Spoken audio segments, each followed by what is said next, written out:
Buckingham Palace has responded to reports that the date has been set for King Charles' coronation. Bloomberg cited government officials as saying the ceremony at Westminster Abbey would take place on June 3 next year. The date would mark 70 years and one day on from the late Queen's coronation on June 2, 1953.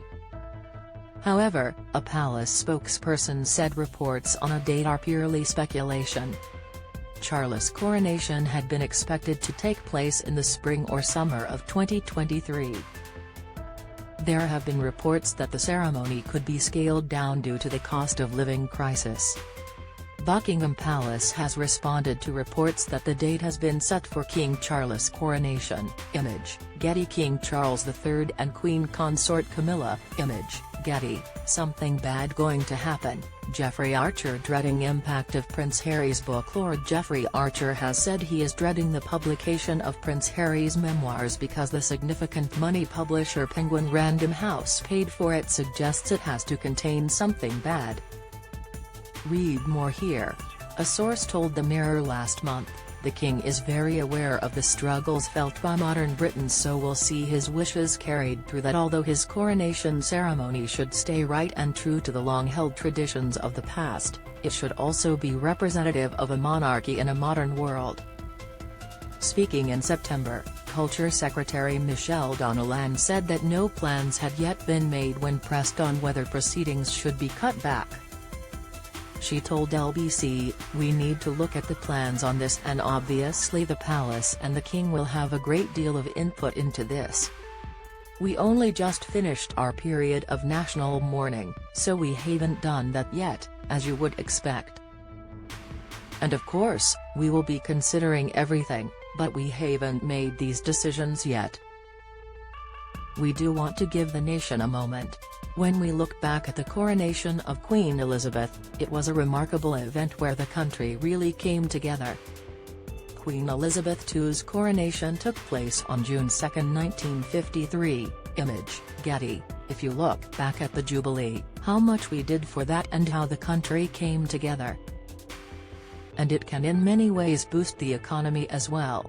Rallying a community, bringing them together, is never a bad thing. Royal historian Hugo Vickers previously suggested June 2 could be a poignant date for Charles' coronation. He told Good Morning Britain, "I have a feeling it's more likely to be in the summer, because people will camp out on the streets and you need it to be warm, so it could be sometime after Easter. But wouldn't it be lovely if it was on June 2, which would be the 70th anniversary of the Queen's coronation? Wouldn't that be an appropriate date?" A new portrait of the King, Queen Consort and Prince and Princess of Wales released last Saturday. Image, PA. The throne immediately passed to Charles following the late Queen's death on September 8. The new King, supported by Queen Consort Camilla, had a packed schedule ahead of the state funeral on September 19, including a tour of the four nations of the UK. Following the funeral, Charles spent the remaining period of royal mourning at his Berkeley residence on the Balmoral estate. On Monday he formally conferred city status on Dunfermline in Fife in his first engagement since royal mourning ended. The King and Queen Consort in Dunfermline on Monday. Image, Getty. Hundreds of locals turned out to greet Charles and Camilla. Image, Getty. Trending. Hundreds of locals turned out to greet Charles and Camilla. The King said conferring city status on the former town, which was one of 8 communities awarded the honour as part of the late Queen's Platinum Jubilee celebrations, would gladden my dear mother's heart. Meanwhile, a family portrait of Charles, Camilla, Prince William and Kate was released last Saturday. The image of King Charles III and his Queen Consort, standing alongside the Prince and Princess of Wales, was taken at Buckingham Palace on September 18, 10 days after Queen Elizabeth II's death.